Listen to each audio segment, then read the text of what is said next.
राष्ट्रीय शिक्षा नीति के बेहतर क्रियान्वयन के लिए शासकीय महाकौशल कॉलेज में कार्यशाला आयोजित की गई, जिसमें प्रदेश के उच्च शिक्षा मंत्री मोहन यादव भी शामिल रहे। कार्यशाला के दौरान प्राध्यापकों को नई शिक्षा नीति के क्रियान्वयन में आने वाली कठिनाइयों के समाधान के बारे में जानकारी प्रदान की गई। नई शिक्षा नीति के क्रियान्वयन में आने वाली चुनौतियों को दूर कर बेहतर ढंग से राष्ट्रीय शिक्षा नीति पर अमल करने संबंधी जानकारी प्रदान करने के लिए महाकौशल कॉलेज में कार्यशाला का शुभारंभ किया गया, जिसमें प्रदेश के उच्च शिक्षा मंत्री मोहन यादव भी शामिल हुए और उन्होंने भी प्रोफेसरों का मार्गदर्शन किया। राष्ट्रीय शिक्षा नीति 2020 के क्रियान्वयन के लिए प्रत्येक संभाग में कार्यशाला का आयोजन किया गया है। इसमें आने वाली कठिनाइयों के समाधान के लिए उनके टिप्स मिलेंगे और छात्र अपनी समस्याओं से उनको अवगत कराएंगे और उनका निदान किया जाएगा। कार्यशाला के दौरान कॉलेज प्राचार्य एवं कुलपति कपिल देव मिश्र ने भी प्राध्यापकों को संबोधित कर नई शिक्षा नीति के बारे में जानकारी दी। जबलपुर जिले के 1729 सरकारी स्कूलों में चल रहा जल जीवन मिशन साल भर बाद भी अधूरा है। जिले की प्राइमरी और मिडिल शालाओं में नल कनेक्शन का कार्य प्रारंभ किया गया था, लेकिन साल भर में मात्र 411 स्कूलों में ही नल कनेक्शन हो पाए हैं। पीएचई द्वारा कराया जा रहा ये कार्य चर्चा का विषय बना हुआ है।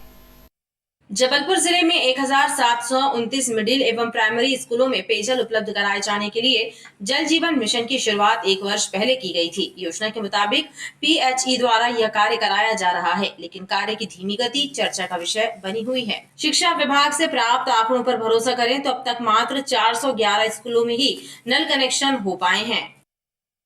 से 1318 स्कूलों में हम जल जीवन मिशन के माध्यम से नल कनेक्शन की व्यवस्था पीएचई विभाग द्वारा की जा रही है। वर्तमान में 907 स्कूलों में कार्य प्रगतिरत है और 411 स्कूलों में कार्य पूर्ण हो चुका है और हम आने वाले नए सत्र में 100% स्कूलों में नल कनेक्शन के माध्यम से पेयजल व्यवस्था सुनिश्चित कर देंगे।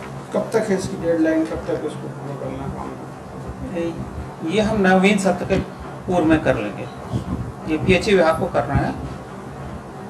जिन स्कूल में लाइट नहीं होगी, लाइट हमारे 1729 स्कूलों में से 1575 स्कूलों में विद्युतीकरण की व्यवस्था हो चुकी है, कि मात्र हमारे 156 जो स्कूल बचे हुए हैं जिसमें इलेक्ट्रिफिकेशन की व्यवस्था एमपीवी के माध्यम से की जा रही है इसका, और वो हम अगले 1 महीने में इसको कंप्लीट कर लेंगे। ऐसे में सवाल उठ रहा है कि 15 जून तक यह कार्य कैसे पूरा हो पाएगा।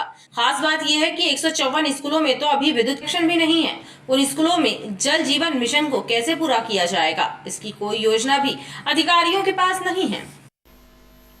मेडिकल कॉलेज अस्पताल में खून की दलाली करने वाले एक बुजुर्ग और मेडिकल के वार्डों से मरीजों के परिजनों का सामान चोरी करने वाले चोर को अस्पताल के सुरक्षा कर्मियों ने पकड़कर पुलिस के हवाले कर दिया है।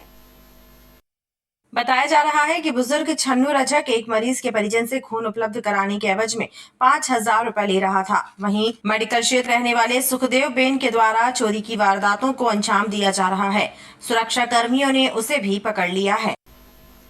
ग्राम बारहा में खेत में आग लगने की घटना से अफरा तफरी मच गई। किसानों में उस वक्त आक्रोश देखा गया जब सूचना देने के बाद भी दमकल की गाड़ियां मौके पर नहीं पहुंची, लिहाजा क्षेत्रीय जनों की मदद से किसानों ने आग पर काबू पाया। ग्राम बारहा में इस वक्त हड़कंप मच गया जब गांव के कृषक ओम प्रकाश के खेत में आग की लपटें उठने लगी। तत्काल इसकी सूचना फायर ब्रिगेड को दी गई, लेकिन खबर मिलने के बाद भी दमकल कर्मी काफी देर तक नहीं पहुंचे। लिहाजा किसानों ने क्षेत्रीय जनों की मदद से आग पर काबू पाने का प्रयास शुरू किया और काफी देर की मशक्कत के बाद आग पर काबू पा लिया। दमकल की गाड़ी पहुंची, ना पुलिस पहुंची, और आप भी आ गए हो तो आप अपनी आंखों से देख रहे हो, है ना। मेरा प्रशासन से निवेदन है कि 6-7 गांव 8 गांव के बीच में एक दमकल वाहन यहाँ पे खड़ा किया जाए, 12 से लेकर समाधि के बीच में, जिसमें तुरंत उपस्थित हो सके। किसानों ने क्षेत्र में दमकल वाहन की व्यवस्था करने की मांग की। बताया जा रहा है कि आग शॉर्ट सर्किट की वजह से लगी थी। पाटन बाईपास के समीप चेकिंग अभियान चलाकर खनिज विभाग द्वारा रेत गिट्टी का अवैध परिवहन कर रहे लगभग 9 हाईवा को जब्त कर कार्यवाही की गई। खनिज निरीक्षक देवेंद्र पटले द्वारा बताया गया कि पकड़े गए हाईवा में गिट्टी रेत निर्धारित मात्रा से ज्यादा भरी गई थी। वहीं अवैध परिवहन करने वाले हाईवा भी इसमें शामिल हैं और इनके विरुद्ध प्रकरण पंजीबद्ध कर दिलवारा थाना, भेड़ाघाट थाना और नुनसर चौकी में खड़ा कराया गया है।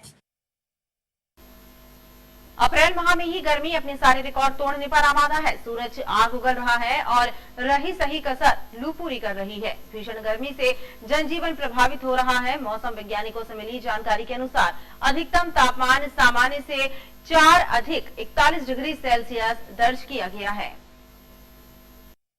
तापमान में हो रही वृद्धि से गर्मी के तेवर तीखे हो गए हैं। आसमान से आग बरस रही है और लू चलने के कारण लोगों को भीषण गर्मी का एहसास हो रहा है।